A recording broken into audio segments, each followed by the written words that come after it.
colors high, heave. कभी कभी nature चिल्ला के नहीं बोलता, बस धीरे से एक सिग्नल भेजता है। एक ऐसे फिश जो दुनिया के बस कुछ सिलेक्टेड कोस्ट पे दिखाई देती है, और मोस्टली तब जब कुछ बड़ा होने वाला होता है। जापान, चिल, फिलीपींस और अब इंडिया। कोइंसिडेंस या फिर एक पैटर्न जिसे हम बार बार इग्नोर करते आ रहे हैं। इस फिश का नाम है ओरफिश, एक अजीब सी ग्रेसफुल क्रिएचर जो दिखने में एक रिबन जैसी लगती है, लेकिन लेंथ में it can go up to 18 metres, एक बस से भी बड़ी। यह दुनिया की सबसे लंबी बोनी फिश मानी जाती है। नॉर्मली यह रहती है समुद्र के 1000 मीटर नीचे, जहां न सनलाइट पहुंचती है न ह्यूमन लाइफ। जापान के लेजेंड्स में इसे कहा गया है ryugu no सुकाई, जिसका मतलब है द सी गॉड्स मैसेंजर। और कहानी यहाँ से बदलती है, क्योंकि जब भी ये फिश सरफेस पे दिखी है, अर्थक्वेक या सुनामी उसके बाद जरूर आया है। 2010 में जापान के शोर्स पे मल्टीपल ओरफिश मिले।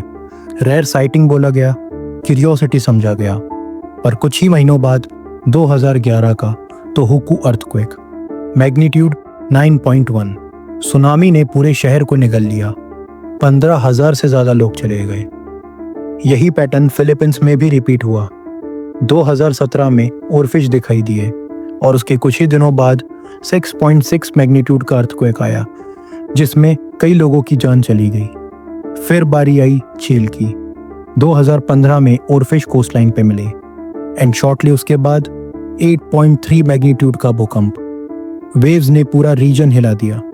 हर बार पहले ओरफिश और फिर तबाही। साइंटिस्ट कहते हैं शायद ये फिश फील कर लेती हैं वो डीप सिस्मिक वाइब्रेशंस जो समुंदर के अंदर शुरू होते हैं और अभी तक सरफेस नहीं पहुंचे।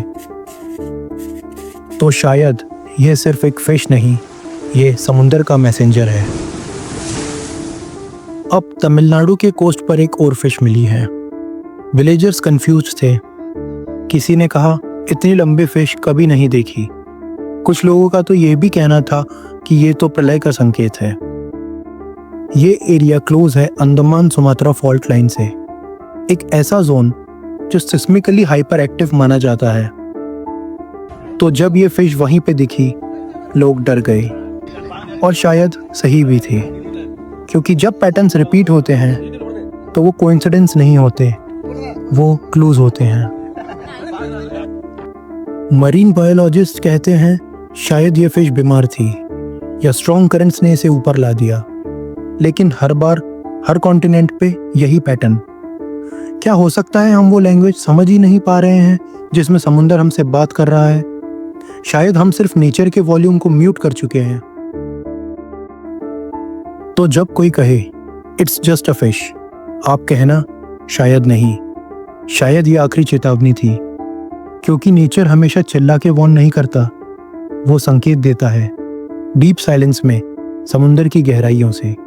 उसके क्रिएचर्स, उसकी करंट्स, उसकी लहरें शोर नहीं करती, बस उनका आ जाना कुछ बता जाता है।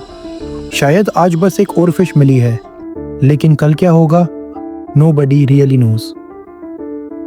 अगर इस कहानी ने आपको सोचने पे मजबूर किया तो लाइक करें, शेयर करें एंड सब्सक्राइब करें माइंडक्वेक्स को। यहाँ हम वही बातें लेकर आते हैं जो दुनिया इग्नोर कर देती है, लेकिन कुदरत हर बार सिग्नल भेजती रहती है।